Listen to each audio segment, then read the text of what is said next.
Bonjour à tous! Aujourd'hui, on va parler des avantages de la congélation des fruits et des légumes.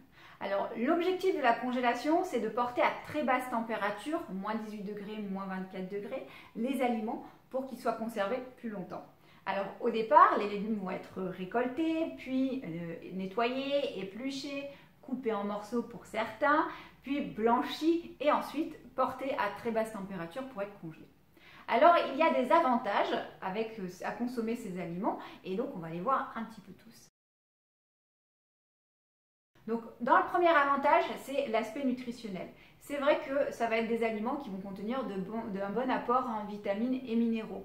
Donc, c'est plutôt bien. Alors, forcément, ils en perdent un peu au moment où on les épluche, tout ça, où ils sont blanchis. Mais globalement, c'est plutôt très correct au niveau de l'apport nutritionnel. Donc, c'est un très bon point. Autre point positif, c'est que c'est pratique et rapide d'utilisation. Aujourd'hui, on court tout le temps de partout, on n'a pas le temps de se préparer à manger. Là, c'est très pratique. Vous avez juste à ouvrir le congélateur, prendre le sachet et le mettre dans votre wok, votre casserole ou ce que vous voulez, votre cuve vapeur pour que ce soit cuit. Après, à vous de rajouter des épices, des aromates pour faire de superbes recettes. Vous pouvez avoir de très bons plats avec des légumes surgelés.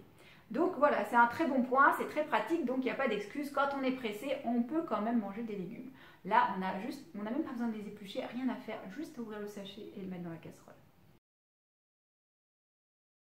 Autre point positif, c'est qu'on peut les conserver plus longtemps ces aliments-là. Parce que c'est vrai que votre fruit ou votre légume, si vous le laissez à température ambiante ou dans le frigo, ça va être bouilli bien pendant 3-4 jours, puis après il va commencer à pourrir. Donc là, l'avantage, c'est que vous pouvez conserver beaucoup plus longtemps vos aliments. Alors attention, si vous gardez vos légumes surgelés pendant plus d'un an, forcément au niveau nutritionnel, ils vont perdre un petit peu en vitamines et minéraux. Donc voilà, il ne faut pas non plus abuser du congélateur, il ne faut pas les laisser trop longtemps dedans. Autre point positif, c'est que ça vous donne beaucoup plus de choix en fait. Donc, par exemple, vous pouvez manger beaucoup plus de légumes différents. Et si dans l'été, vous avez eu beaucoup de courgettes, par exemple, vous pouvez très bien les congeler et les ressortir dans l'hiver. Parce qu'il y a une grande différence entre un aliment qui a poussé à la bonne saison, mais qui a été congelé, et un aliment qui a poussé hors saison, donc sous serre et sans avoir jamais vu le soleil, qui là, au niveau nutritionnel, va avoir un apport beaucoup moins intéressant. Donc voilà, l'avantage aussi, c'est de pouvoir congeler ces aliments quand on en a trop sur un certain moment et de pouvoir les consommer à d'autres moments de l'année.